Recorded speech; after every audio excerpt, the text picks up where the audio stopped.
Mungkin ada cara dan pelbagai kaedah boleh anda lakukan untuk anda kelihatan cantik, menarik dan kekal sihat di sepanjang masa. Bagi yang berduit, mungkin tidak menjadi satu masalah. Tapi bagi yang kurang berkemampuan, mungkin ada cara yang tersendiri boleh anda lakukan. Seperti memilih kaedah tradisional, iaitu kaedah membelai diri. Apa itu kaedah membelai diri? Saksikan episod One Health kali ini.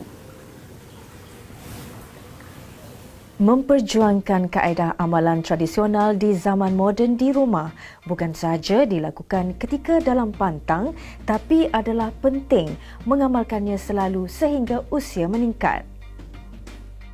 Kaedah belai diri ketika mandi berasal dari orang dulu-dulu turun-temurun dengan mempraktikkan menggosok tapak kaki dengan batu sungai. Amalan tradisional terdahulu sangat unik, mudah untuk diamalkan, berkesan dan tidak memerlukan wang ringgit. Sebagai seorang wanita, sama ada di usia muda remaja, dewasa atau bergelar seorang ibu, perlu sentiasa kelihatan cantik dan menawan. Kaedah tradisional biasanya boleh dilakukan tanpa memerlukan perbelanjaan yang besar berbanding menggunakan kaedah moden yang memerlukan banyak duit. Kaedah belai diri ketika mandi boleh dilakukan di bilik air. Tiada had umur, boleh dilakukan oleh lelaki maupun wanita. Mudah untuk dilakukan dan diamalkan membuatkan badan merasa lebih segar dan sihat. Kaedah belai diri perlu dilakukan sendiri tanpa dibantu oleh individu lain.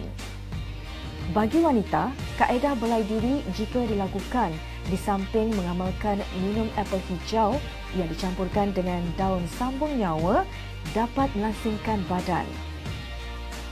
Kaedah belai diri yang dilakukan disusuli pula dengan mengamalkan amalan meminum jamu yang dibuat sendiri iaitu jamu kocok mampu menjadikan seseorang itu kekal langsing, menyihatkan badan serta awet muda. Selain itu, yang hanya memerlukan bahan-bahan seperti telur ayam kampung, madu, kunyit dan halia dikisar bersama dan terus meminumnya. Cara untuk melakukan kaedah belai diri.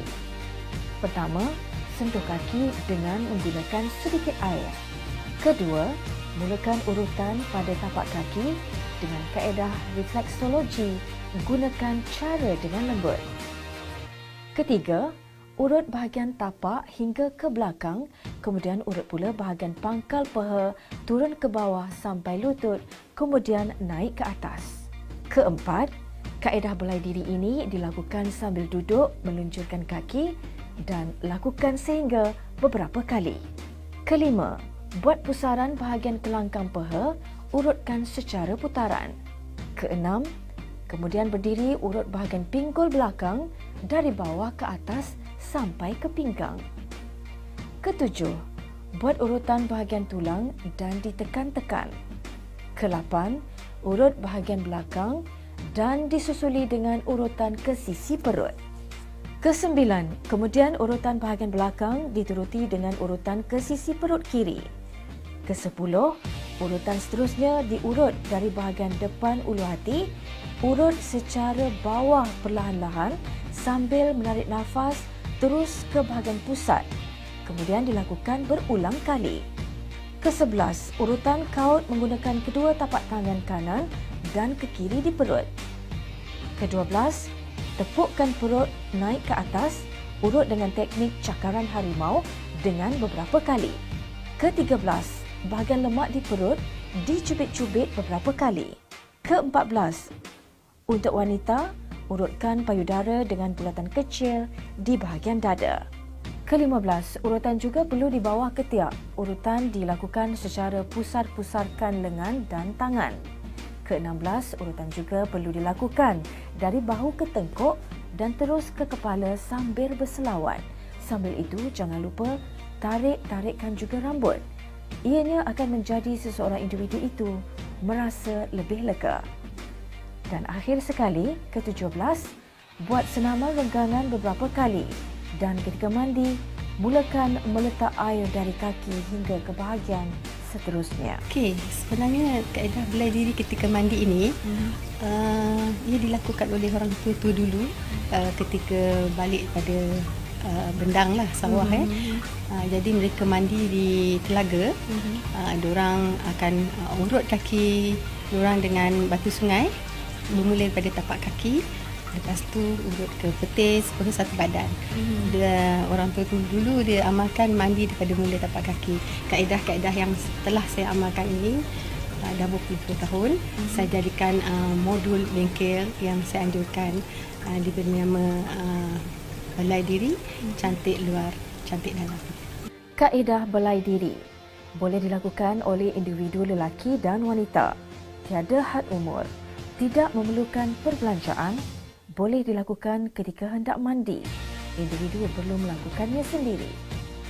Kesan selepas melakukan kaedah belai diri: hilang letih, hilang pening dan sakit kepala, badan merasa lebih ringan, berpeluh, bakar kalori, badan akan rasa lebih sihat dan bertenaga. Bagi kaum wanita, kaedah belai diri jika disusuli dengan kaedah bertangas dapat mengejutkan rahim, boleh menaikkan peranakan dan awet muda.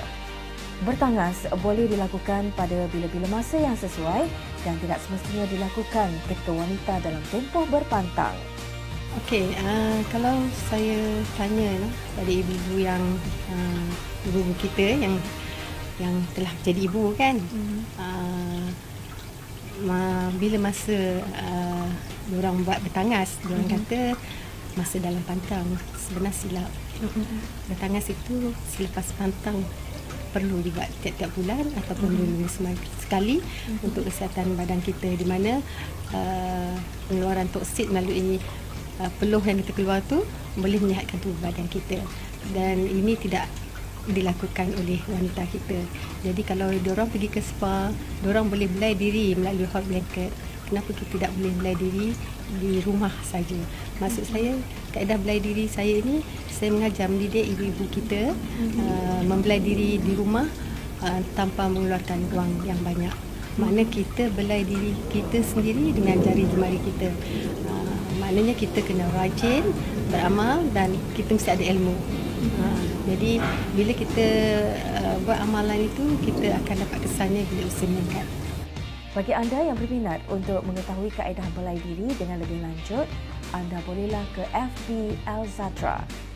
Selain itu, anda juga boleh sertai bengkel kaedah belai diri yang diadakan pada setiap bulan dengan harga yang cukup berpatutan. Bengkel kaedah belai diri ketika mandi menjadikan seseorang itu bukan sahaja cantik di luar, bahkan cantik dari dalam. Amalan kaedah belai diri ini perlu dilakukan pada setiap masa untuk badan yang sihat dan kekal anggun. Kaedah belai diri bukan sahaja menjadikan seorang itu sihat, cantik dan awet muda. Kaedah belai diri membolehkan seseorang itu menjimatkan wang, masa dan tenaga. Untuk itu, semoga amalan yang dilakukan sejak turun-temurun ini kekal tidak ditelan zaman.